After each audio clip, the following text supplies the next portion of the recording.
Foi, espérance et charité vont de pair. L'espérance sera signe en pratique dans la vertu de patience, qui ne fait pas défaut dans le bien, pas même face à l'échec apparent, et dans celle d'humilité, qui accepte le mystère de Dieu, et qui lui fait confiance, même dans l'obscurité. La foi nous montre le Dieu qui a donné son Fils pour nous, et suscite ainsi en nous la certitude victorieuse, qui est bien vraie l'affirmation Dieu est amour. De cette façon, elle transforme notre impatience et nos doutes en une espérance assurée que Dieu tient le monde entre ses mains, et que malgré toutes les obscurités, il triomphe. Comme l'Apocalypse le révèle à la fin de façon lumineuse à travers ces images bouleversantes. La foi qui prend conscience de l'amour de Dieu, qui s'est révélé dans le cœur transpercé de Jésus sur la croix, suscite à son tour l'amour.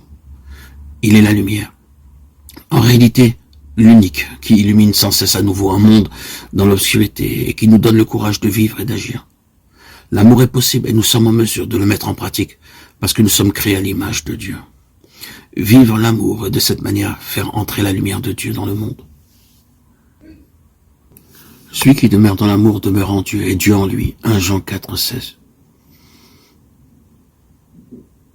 Ces paroles de la première lettre de Saint Jean expriment avec une particulière clarté ce qui fait le centre de la foi chrétienne. Dieu est amour, l'image chrétienne de Dieu, ainsi que l'image de l'homme et de son chemin qui en découle.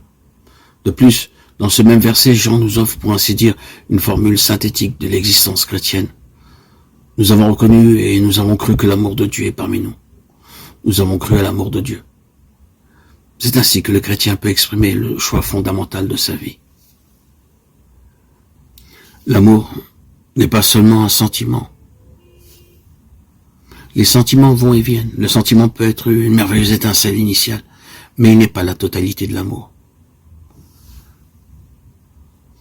C'est le propre de la maturité de l'amour d'impliquer toutes les potentialités de l'homme et d'inclure, pour ainsi dire, l'homme dans son intégralité. La rencontre des manifestations visibles de l'amour de Dieu peut susciter en nous un sentiment de joie qui naît de l'expérience d'être aimé. Mais cette rencontre requiert aussi notre volonté et notre intelligence. La reconnaissance du Dieu vivant est une route vers l'amour, et le oui de notre volonté à la sienne unit intelligence, volonté et sentiment dans l'acte totalisant de l'amour. Ce processus demeure cependant constamment en mouvement. L'amour n'est jamais achevé ni complet.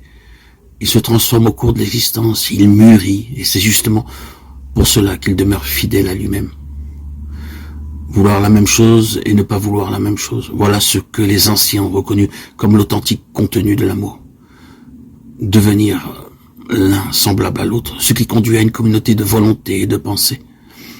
L'histoire d'amour entre Dieu et l'homme consiste justement dans le fait que cette communion de volonté grandit dans la communion de pensée et de sentiments, et ainsi notre vouloir et la volonté de Dieu coïncident toujours plus. La volonté de Dieu n'est plus pour moi une volonté étrangère que les commandements m'imposent de l'extérieur, mais elle est ma propre volonté, sur la base de l'expérience que, de fait, Dieu est plus intime à moi-même que je ne le suis à moi-même. C'est alors que grandit l'abandon en Dieu et que Dieu devient notre joie. Psaume 72, 23-28.